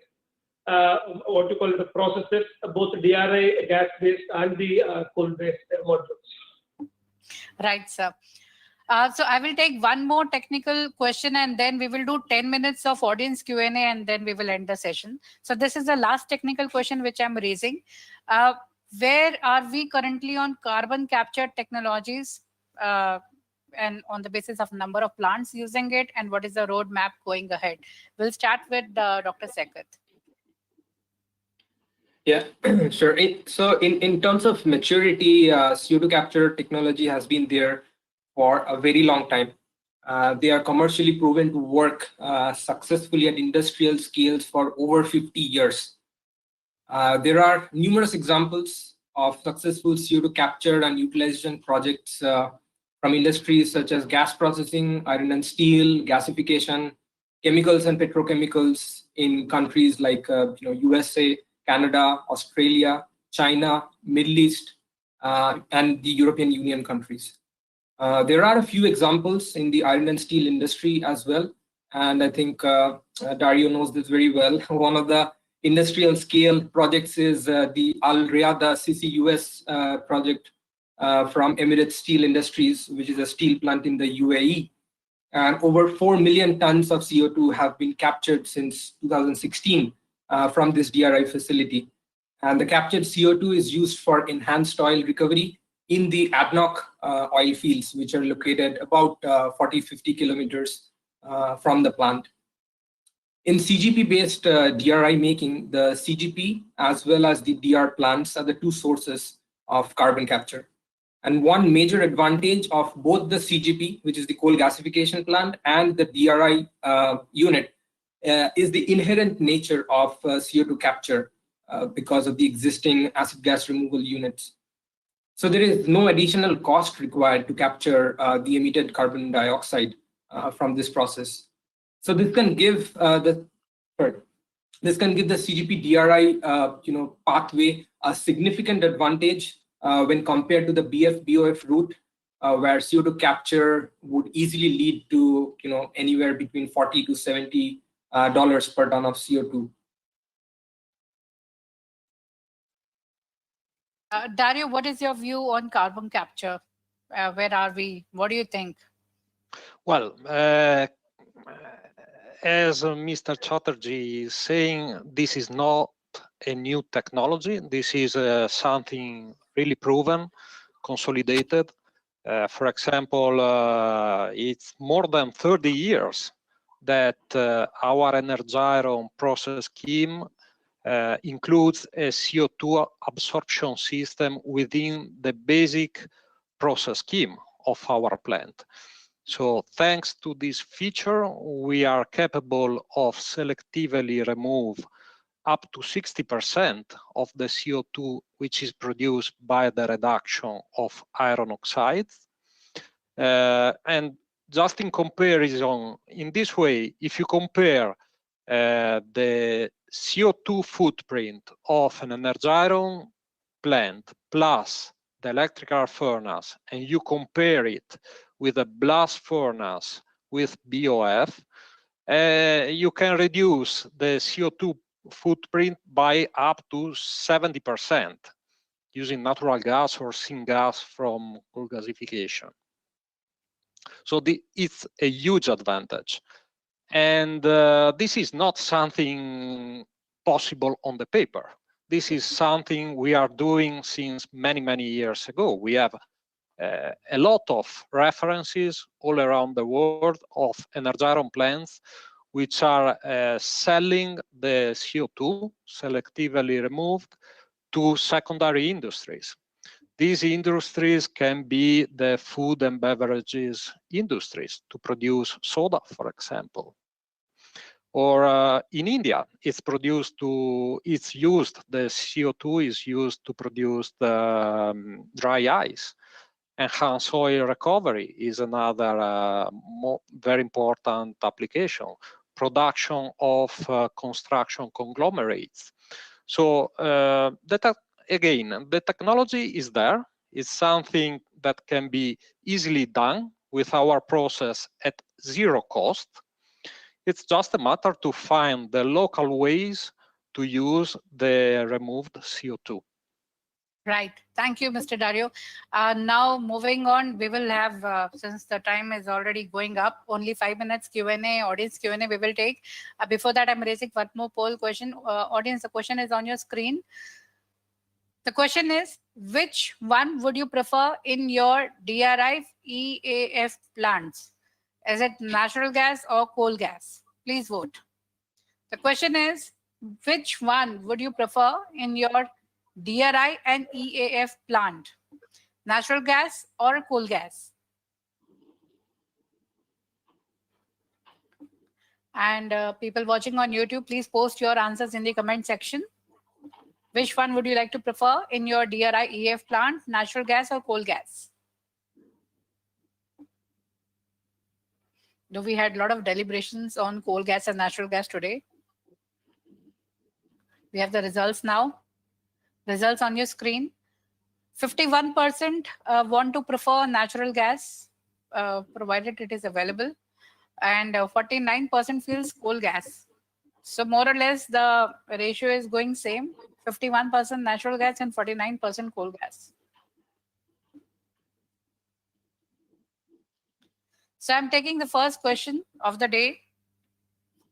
This question is from Mr. Suresh Khatoi.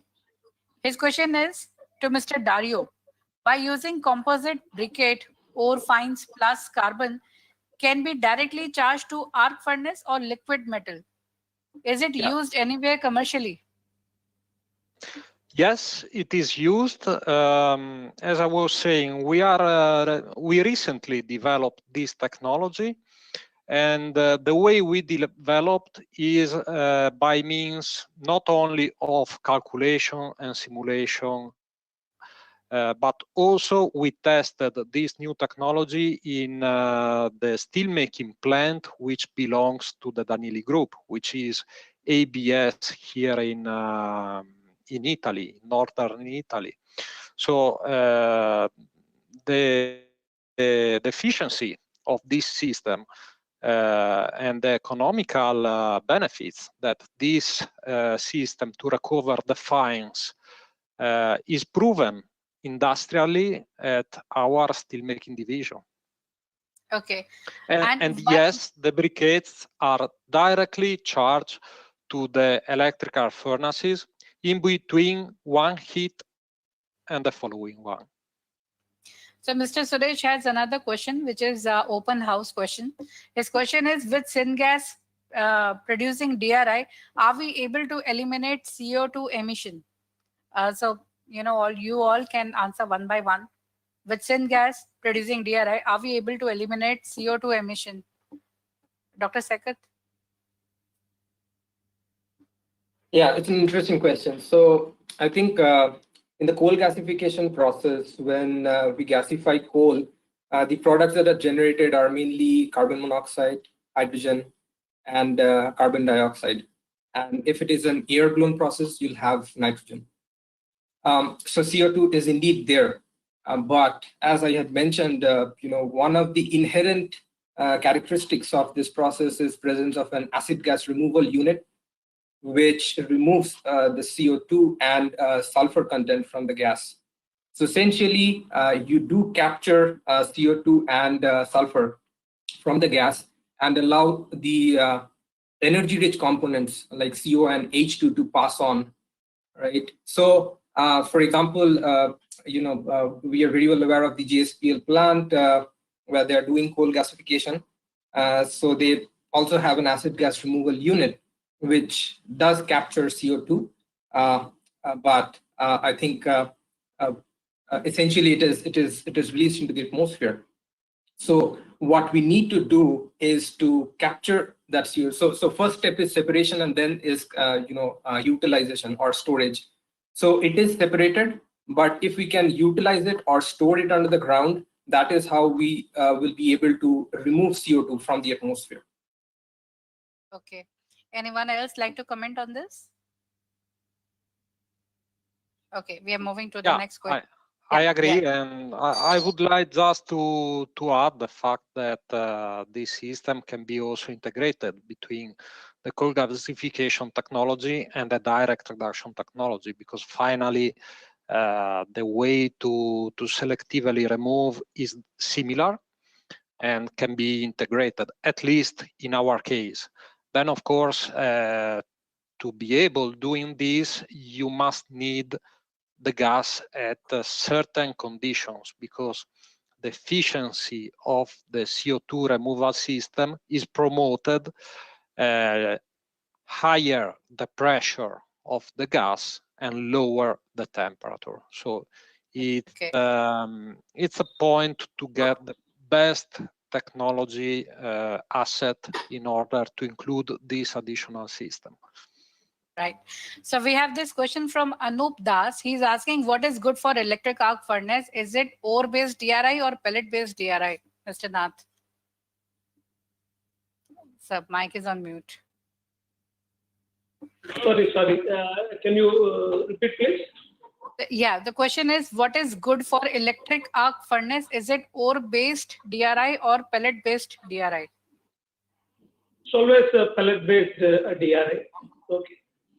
We already discussed about the advantages of pellet, and it is always the pellet-based DRI is the best through the EAF route, electric arc furnace route for production of steel.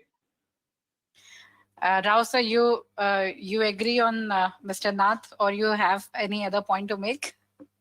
Yeah, it is always pellet-based DRI because Yes. you see, it has got a lot of advantages. First thing is in the metallization itself only. The pellet-based DRI will automatically having better metallization because it has got better tumbler comparing to the ore or lump ore what it has got. And pellet is a clean product in the sense that better Fe content and less impurities. Most of the times the pellet is a beneficiated concentrate which is converted into a pellet, which gives a much superior quality in several aspects comparing to taking a lump directly and feeding into a kiln to produce DRI. This has got a lot of benefits comparing to lump DRI. So my next question is, this question is from Mr. Ram Babu V. He's from Tata Steel. How much percentage of coal can be replaced in the present coal-based plant by injecting of gas, as switching to fully gas-based, high capital intensive? Anybody can answer. It's an open house. Yes. So far, the energy efficiency is around 37% using not capturing the various wastage gases. So if proper recovery methodologies they adopt, then it can all be recovered into that. And he can refer to Terry has recently submitted one very extensive study and they have recommended 13 types of modifications or additions. If they have it, they can reduce over 1 lakh gigacalories of energy they can reduce for 100 TPD kiln per year. So it's a lot of coal reduction they can achieve. So I'm taking one last question. The question is, can we use coal as well as gas in coal-based DRI?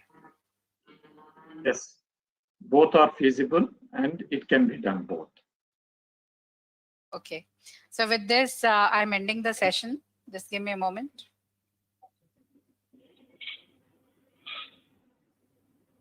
Because we are already at 4:48 p.m.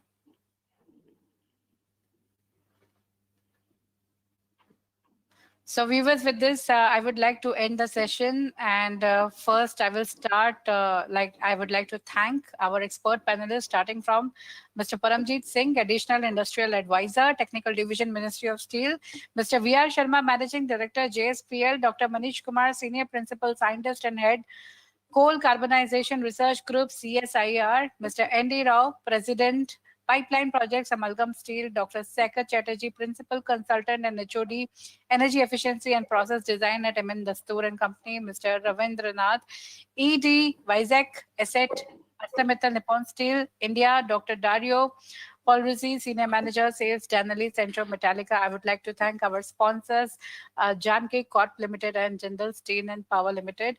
Viewers, a recorded version of this webinar will be available on our YouTube channel. Please do not miss to subscribe to youtube.com/Metalogic PMS.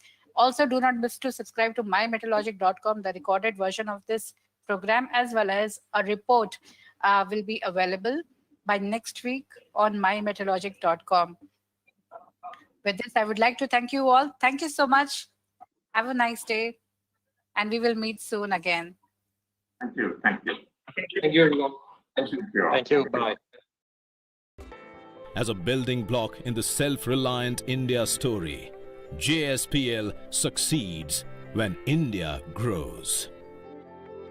JSPL, contributing towards self-reliant India, humbly serving the nation.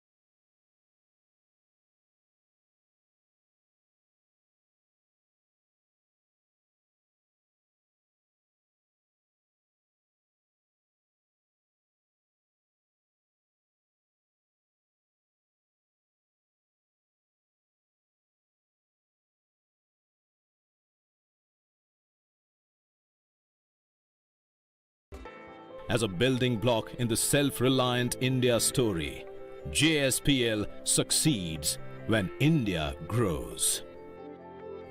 JSPL, contributing towards self-reliant India, humbly serving the nation.